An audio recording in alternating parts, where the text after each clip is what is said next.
It was a very wet weekend in Belize, and a number of families in southern Belize were affected by the steady downpour. NEMO remains active as they continue to deal with the impact of the weekend rains. Renee Trujillo reports.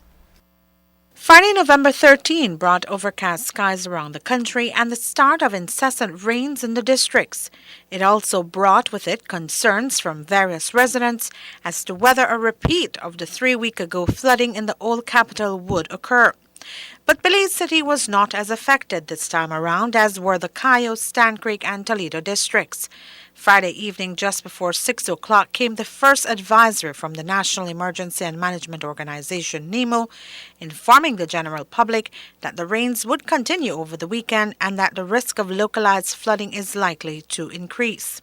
NEMO stated the areas of concern would be Corozal Town, Sartaneja, Orange Walk, villages along the Old Northern Highway, Belize City, the Coastal Highway, Gales Point, Mullins River, Sarawee, Hope Creek, and Dangrega, while advising people living in Blue Creek and along the Mopan, Macal, Belize, North Stan Creek, Bladen, Rio Grande, and Moja rivers, whose home is likely to flood, to take the necessary precautions to protect life and property, and if necessary, to move to higher grounds with family or friends or to a community shelter. The weekend brought numerous reports from our correspondents, Fem Cruz, Harry Arzu, and Paul Mahong, in an effort to keep the country informed on the situations being faced. Here are snippets of the reports made over the weekend. We are told that there are about 6 families in a shelter in Copen area. The Stan Creek River is at its peak. There's in Trio and Bladen, there are reports of flooding in those areas. About 4 or so families, their houses are underwater. So several families in Bladen, they need help. Of course, Toledo is cut off from Stan Creek because of the road situation.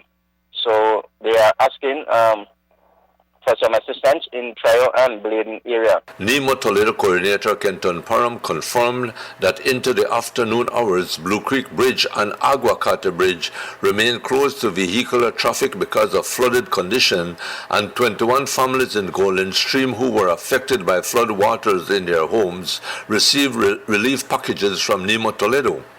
In San Miguel Village, 4 families were evacuated and are safe with relatives in the village. NEMO Toledo this afternoon indicated that the Southern Highway remains closed to vehicular traffic with flooded areas at Deep River, Bladen, and Golden Stream. For the last couple of days, the people of Cayo South are experiencing heavy rain and flooding in some areas.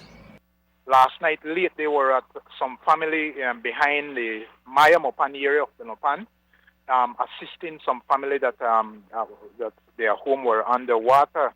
Well, last night we rained like about 2 different times, but praise God, this morning it's a little bit hazy or overcast. This morning about 6:30, the water is about 12 feet underneath the bridge, and for sure any vehicle could definitely pass through. People that are traveling or wondering if I could pass through in Creek Bridge, well, no problem. Everything is in order, and as soon as we get some more information, we'll be traveling to Tigitl behind Arizona Village. I get a call this morning saying that people there last night, they experienced water in their home, so I'll be driving there in a few minutes. Also keeping the country updated via Love FM airwaves were the officer commanding the San Ignacio Police Station, Superintendent Andrew Ramirez, as well as the recently appointed minister with responsibility for NEMO, Edmond Castro. We ask people to avoid being outdoors and let the police do their patrols. The low-lying bridge remains closed. The Iguana Bridge by Spanish Lookout is also closed, and the Baking Path Ferry is not accessible at the moment. So we ask the driving public to refrain or avoid these areas. We ask the community again to stay indoors. Liquor establishment to refrain from selling liquor. I made sure I covered the Belize rural constituency first, which was home. I went up to as far as Bomba to deal with the water situation there on the Bomba Road, the Kwashibana Creek.